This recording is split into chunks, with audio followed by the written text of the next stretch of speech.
Hello everyone, I'm Joseph Giunta, the music director and conductor of the Des Moines Symphony. Composed in the summers of 1884 and 1885, the crown jewel of his symphonies, Brahms' Fourth, was written in the village of Mörzenschlag, just a 2-hour train ride southwest of Vienna, in the Austrian Alps.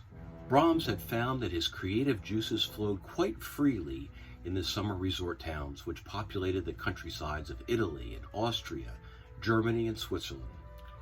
He loved the simple lifestyle and relaxed nature of the people, as well as the beauty of the surrounding nature. Brahms had rented an apartment that had all he needed: a beautiful view, a piano, restaurants, and of course, bars and hiking trails. By this time, he was generally regarded as Germany's greatest living composer, and even in this tiny, isolated village, he quickly became a local celebrity. Today, there's a huge statue in the town square, and the actual apartment he rented is now a museum full of Brahms history and memorabilia. As he was writing the piece, he wrote to the famous conductor Hans von Bülow and said, "The piece reflected his environment, except the cherries are hardly sweet. You wouldn't want to eat them." He also said that the piece was another set of waltzes and polkas, but it is far more than that. His Fourth Symphony is even more flowing and tight-knit than his Third. For all of its warmth and beauty, there's a dark and tragic side to its character. There's some anger and frustration in the music as well. What could a man so highly regarded and so successful have to be angry about? Well, it turns out a lot.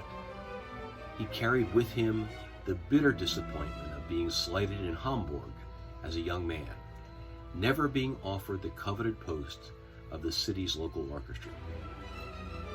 He was angry that his friend and mentor, Robert Schumann, died so young. And for all he cherished music, he also desired a normal life, a long-term relationship with a woman, and as he loved children, he even envisioned having some of his own someday. None of this was meant to be. Even with his fondness for Clara Schumann, their lifelong friendship was nothing more than that. So it's no wonder that this symphony reflected some of his inner conflict. Additionally, while composing this piece, he was reading a new translation of Sophocles, which may have compelled him to consider his own mortality. When he sent the finished product to his publisher, a note accompanied it, which included specific instructions what was to be done to the score if, quote, "the most human thing should happen to me," unquote, before he could hear the symphony live in 2 months. Now, like his Third Symphony, that has the F-A-flat-F motive that gives the piece cohesion, this symphony also uses the interval of the third. The opening movement, Allegro non troppo, is incredibly intense, with soaring lyricism and march-like rhythms that gives it a sense of urgency and purpose. This music is seamless, succinct, and perfectly focused. Brahms could say in 30 seconds what many composers couldn't say in 10 minutes.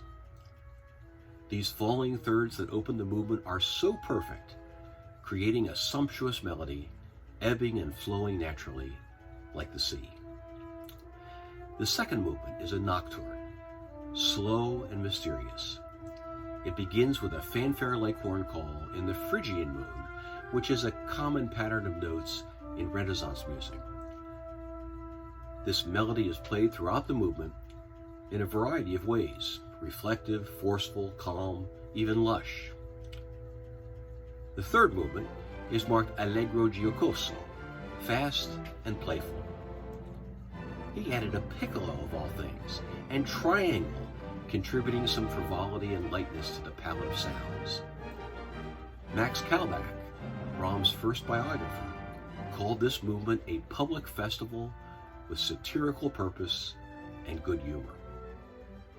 Following all this fun, the finale begins with some of the most dramatic music ever.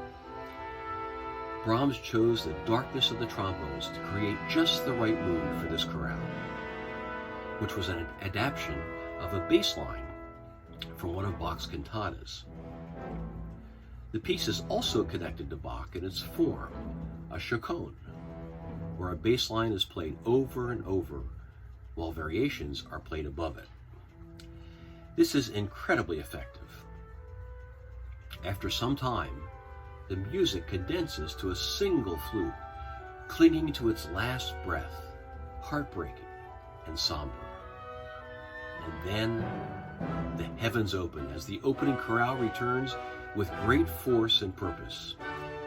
It's as if Brahms decided enough was enough. The music becomes more violent, angry, and desperate.